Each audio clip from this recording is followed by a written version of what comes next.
पिता आपण हेउछन्ति धर्मज्ञ आपण कण जानते नहीं पतिर भाग्य केवल पति को अनुसरण करने मो स्वामी पसंद शिखर रहतु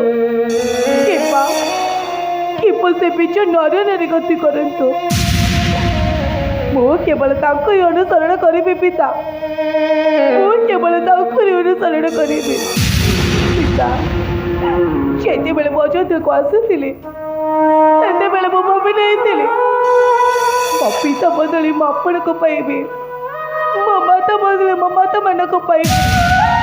मो पिता माता को सेवा शुश्रूषा करी मोर ये समय को अतिबाहित करदेवी आज विधि रहे कि विध नईला जाए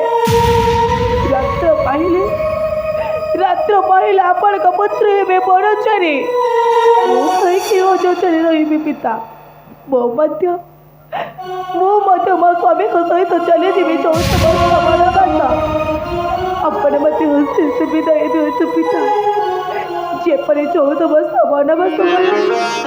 14 दिन बड़ी काटी फेरी आसबी पुणी विदाय दिवस पिता मत विदाय दिवत।